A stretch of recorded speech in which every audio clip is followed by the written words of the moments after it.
Now I want to bring in Dave Downey. He's the former fire chief with Miami-Dade and now serves as the urban search and rescue coordinator. Thank you for being with us tonight, sir. We appreciate it.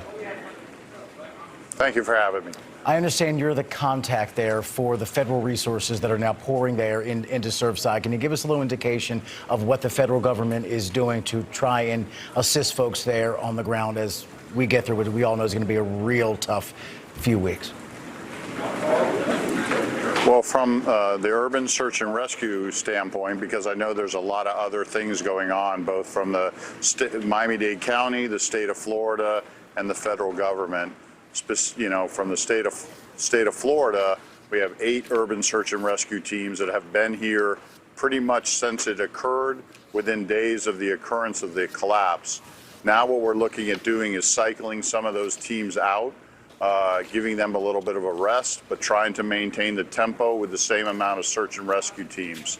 So we have 5 search and rescue teams that are coming from across the United States on behalf of FEMA, and they're coming down to support this mission. We also have a incident support team here that is going to manage those incidents, manage those units while they're here. And it's a partly grim question. I apologize in advance. Do you have any sense, or is it too early to predict how long this operation will continue? And at this point, do you still have hope that survivors can be found? Well, as far as how long it's going to take, we're going to be here till we recover every last person. The goal of the rescuers is to bring closure to these families. We hope that we can bring a survivor, but our ultimate goal is to bring closure to all of these families. So however long it takes.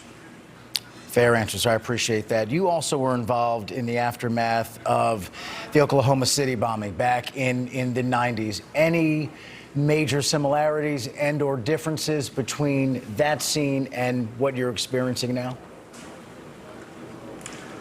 Well, fortunately or unfortunately, I've been a part of a lot of different disasters and collapses, and there's similarities and differences to each. So while, you know, a lot of things about this building look very similar to Oklahoma City, there's still some differences. Our approach has never changed, though, the way we approach the search and rescue problem. It only varies based on the type of collapse that we're dealing with. And talk, before we let you go, a little bit about the dangers and the hurdles that the rescue workers there on the ground are facing. Obviously, there was that work pause briefly today. There were some structural concerns.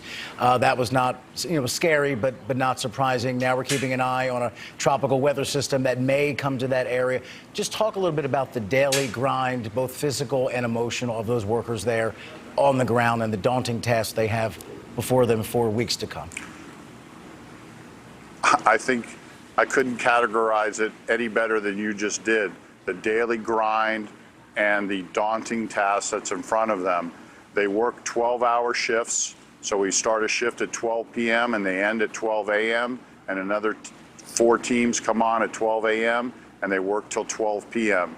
So they're working around the clock. When they get off their work cycle, they are sleeping in tents and sleeping bags here on the site. They try to get as much rest and rehabilitation they can before they go back there. But I can tell you, to the person, everyone I talk to, they can hardly walk down the street after they've worked for 12 hours.